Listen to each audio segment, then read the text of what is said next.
Hi, my name is Jamie Kertis with EverThrive Financial Group, and today I have some helpful clarifications on Secure 2.0 that will impact your plan today and certainly in the future.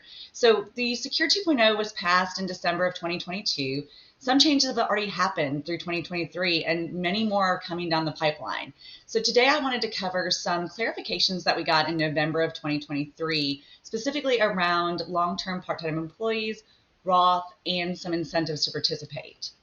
Now, one thing I want to start off with is that everything we talk about today is really subject upon your record keeper being able to accommodate these changes and with your third party administrator being able to amend the document to make sure that you are in compliance. Now, one nice thing about that is you will be able to do retroactive amendments. So there's no need to have the document amendments in place to take advantage of some of these, but you do need to have a plan of action and make sure you're following a process when it comes to your treatment of all of the Secure 2.0 provisions.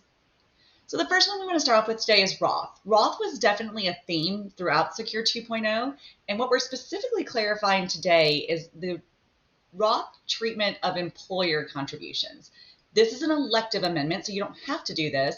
But if you allow it, this provision will allow your participants on an individual level to select if they would like your employer contributions treated as Roth. The clarifications we received were pretty important. The first was that the employer money, has to be 100% vested. This does not mean that your employer match or your employer non-elective has to be 100% vested immediately. But what it does mean is that a participant who would like to undergo the Roth conversion must be 100% vested. And that could be per your vesting schedule, or it could be with 100% immediate vesting.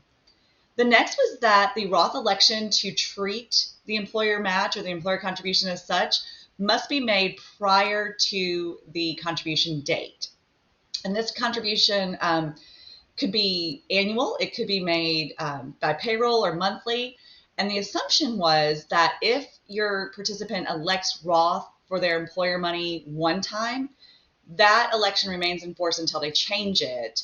And so therefore you wouldn't have to elect Roth every single time an employer contribution was made, but it would be standing. It is also irrevocable. So once that conversion is made, you can't go back on it. Another pretty interesting clarification was that as a plan sponsor, you can decide to allow Roth source for employer money only. So this means you do not have to allow your employees to defer their own money into a Roth source. You can limit it to just those conversions to Roth for employer contributions. Now, I don't know how widely adopted that will be, but I did think it was a pretty interesting clarification. More on Roth is that the employee will count the contributions as income in the year they receive your contribution. So you as the employer still get the tax deduction for making the match or the non-elective in the year that it is for, but your employee will receive the taxable income in the year they receive it. And this will more than likely come into play for non-elective or profit sharing contributions, because that can be commonplace where you may be making a profit sharing for the year 2023, but it may not get made until, say, March of 24. So in that case, you as the employer would still receive the tax credit for the year of 23, but your participant would receive the income in the year of 24. And that was a helpful clarification. The compensation that is converted, or excuse me, the monies that are converted over to Roth are not considered compensation for the safe harbor definition of plan compensation. So they do not need to be deferred off of. But they are going to be reported on a 1099-R. So this is a form that your participant will receive, again, in the year that he or she makes the Roth conversion, and that individual will be taxed accordingly, again, in the year the contribution is received. Okay, switching gears over to long-term part-time employees. Again, this was not new to Secure 2.0. The only change was that rather than a long-term part-time employee needing to wait 3 years to come into the plan, Secure 2.0 mandated it down to 2 years. And this, again, is someone who works 500 hours in consecutive years. The clarifications were that there was a restatement, basically, that you, as a plan sponsor, only have to allow deferrals from the long-term part-time employees. And that is not new. That was just reiterated.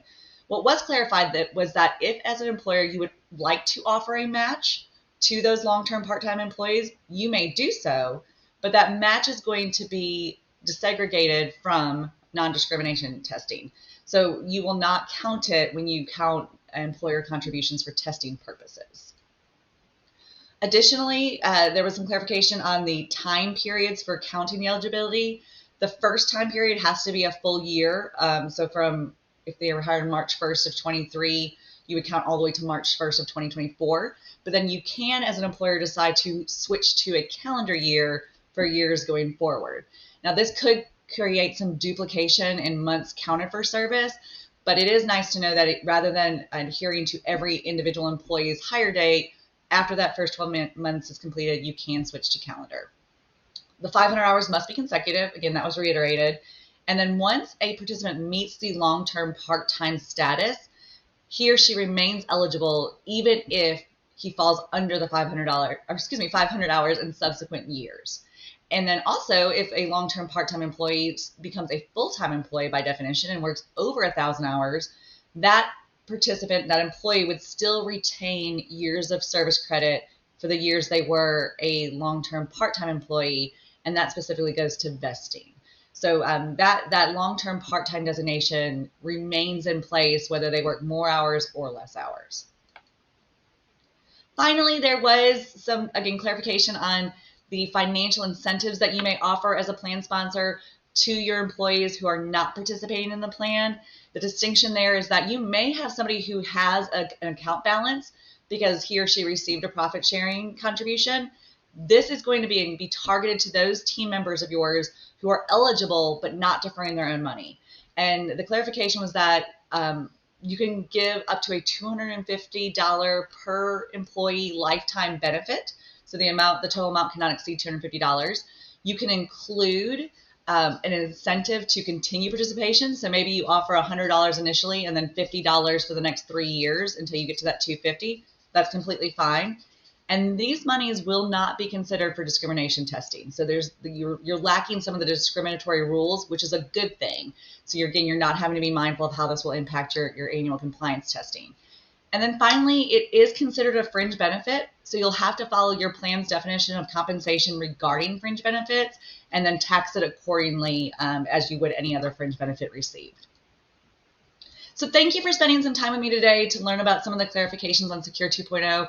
I look forward to hearing from you either via phone or email, or if you would like to engage with us on social media, we encourage you to do so.